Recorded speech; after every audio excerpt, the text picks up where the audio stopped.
आपने कभी सोचा है कि सब कुछ पा लेने के बाद भी इंसान इतना खाली महसूस क्यों करता है? इतना वॉइड महसूस अंदर से क्यों करता है? आप आज जो कर रहे हैं वो मेहनत, वो रातों की नींद कुर्बान करना, वो पैसों और रुतबों की दौड़, क्या आपको सच में लगता है कि एक दिन आप वहाँ पहुँच जाएँगे जहाँ सुकून है?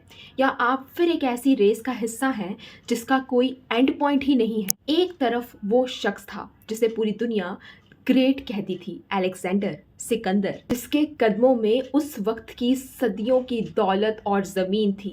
और दूसरी तरफ एक ऐसा आदमी था जिसके पास कपड़े तक ढंग के नहीं थे। वो एक खाली ढोल टब में रहता था और जिसे दुनिया एक भिखारी समझती थी, डायोजनीस। लेकिन उस दिन इतिहास पलट गया। उस दिन दुनिया के सबसे बड़े विजेता ने एक नंगे बदन वाले फकीर से माफ़ी मांगी। क्यों?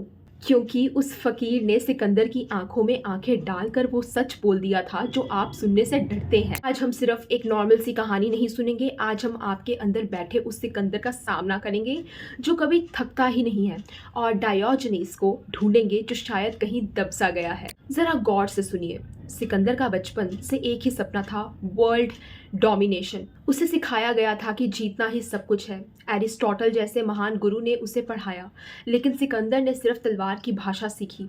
उसे लगा कि अगर वो हर पहाड़, हर दरिया और हर शहर को अपने नाम दे देगा तो वो अमर हो जाएगा। हमें नहीं लगता कि हम भी कहीं ना कहीं ये सब ही कर रहे हैं? आपका वर्ल्ड डोमिनेशन शायद एक बड़ा घर, एक लग्जरी कार है, या सोशल मीडिया पर वो वेरीफाइड का ब्लू टिक।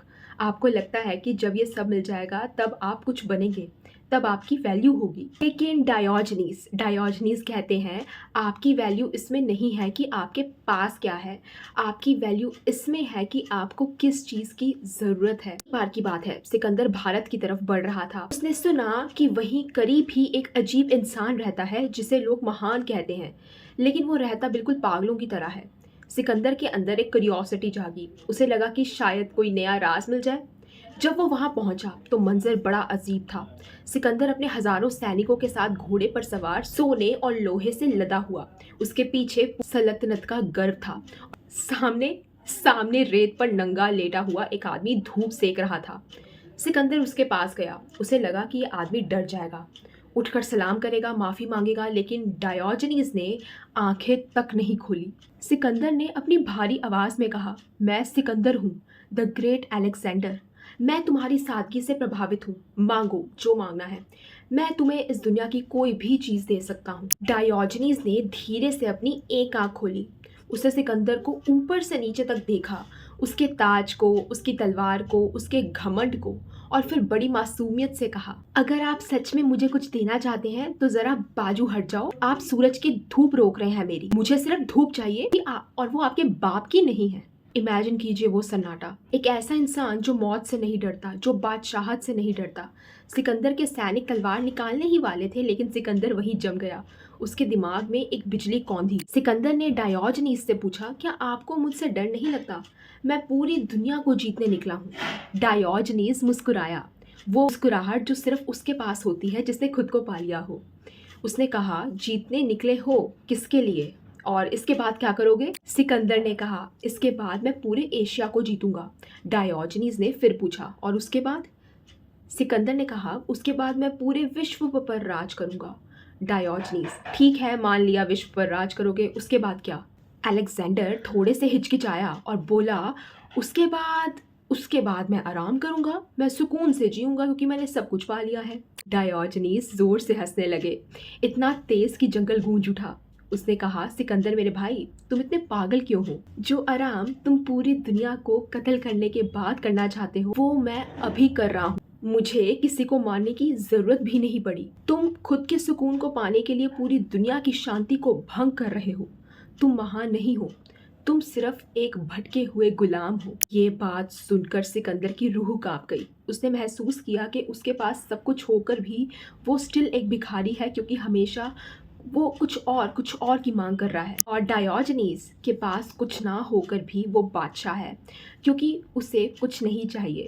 आपने कभी सोचा है, आपका जो एम्बिशन है वो आपका सपना है या आपकी बेचैनी है? हमने सुना है वर्क हार्ड स्टे हार्ड, वो सही है, डिसिप्लिन ज़रूरी है, लेकिन किसके लिए डिसिप्लिन अगर आपका हार्ड वर्क आपको एक ऐसी जेल में बांध रहा है जहां आपके पास अपने लिए वक्त भी नहीं है, अपनों के लिए मोहब्बत नहीं है और अपने अंदर देखने का सुकून नहीं है, तो क्या वो तरक्की है? सिकंदर ने वहां खड़े होकर एक ऐसी बात कही जो आज भी इतिहास के पन्नों में दबी है। उसने अपने दोस्तों से कहा, अगर मैं सिकंदर ना होता तो मैं डायोजनीज बनना चाहता। लेकिन डायोजनीज ने वहीं से जवाब दिया, अगर आप सिकंदर ना होते तब भी आप डायोजनीज नहीं बन पाते, क्योंकि डायोजनीज बनने के लिए सिकंदर होने का घमंड त्यागना पड़ता है। आपको अपने होने का एहसास ही काफ़ी होना चाहिए, बिना किसी ताज के।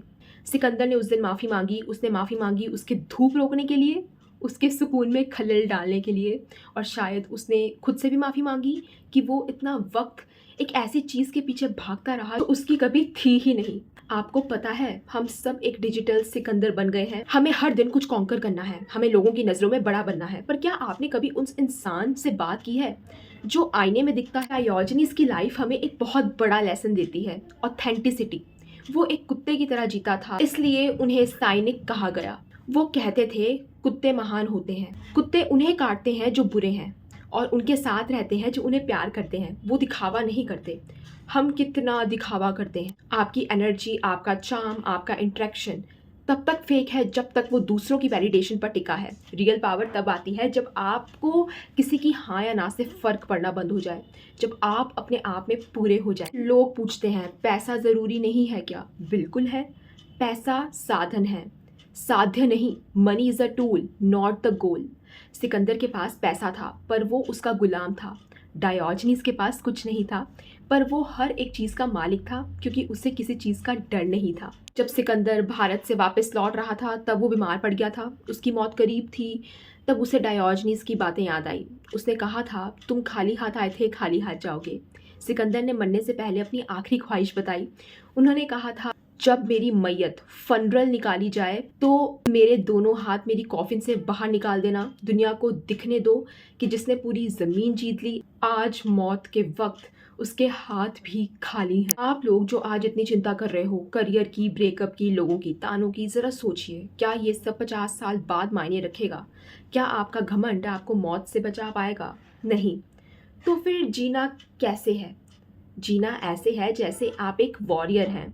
आप काम कीजिए, मेहनत कीजिए, सिकंदर की तरह दिलेर रहिए, लेकिन अंदर से डायोजनीज की तरह डिटैच रहिए। अपने अंदर एक साइलेंस पैदा कीजिए। जब आप किसी से मिलें तो आपकी आंखों में वो गहराई होनी चाहिए जो बताए कि मैं आपके साथ हूँ, पर मैं निर्भर नहीं हूँ।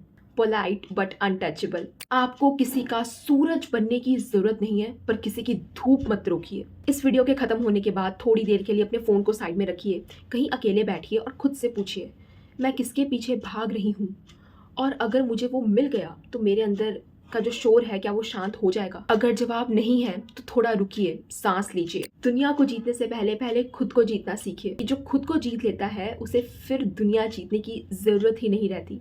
लोग खुद ब खुद उसकी तरफ खींचे चले आते हैं। सिकंदर बनना आसान है, थोड़ी सी ताकत और थोड़ा सा घमंड चाहिए, पर डायोजनीज बनने के लिए जिगरा चाहिए, जो सब कुछ छोड़कर भी मुस्कुरा सके।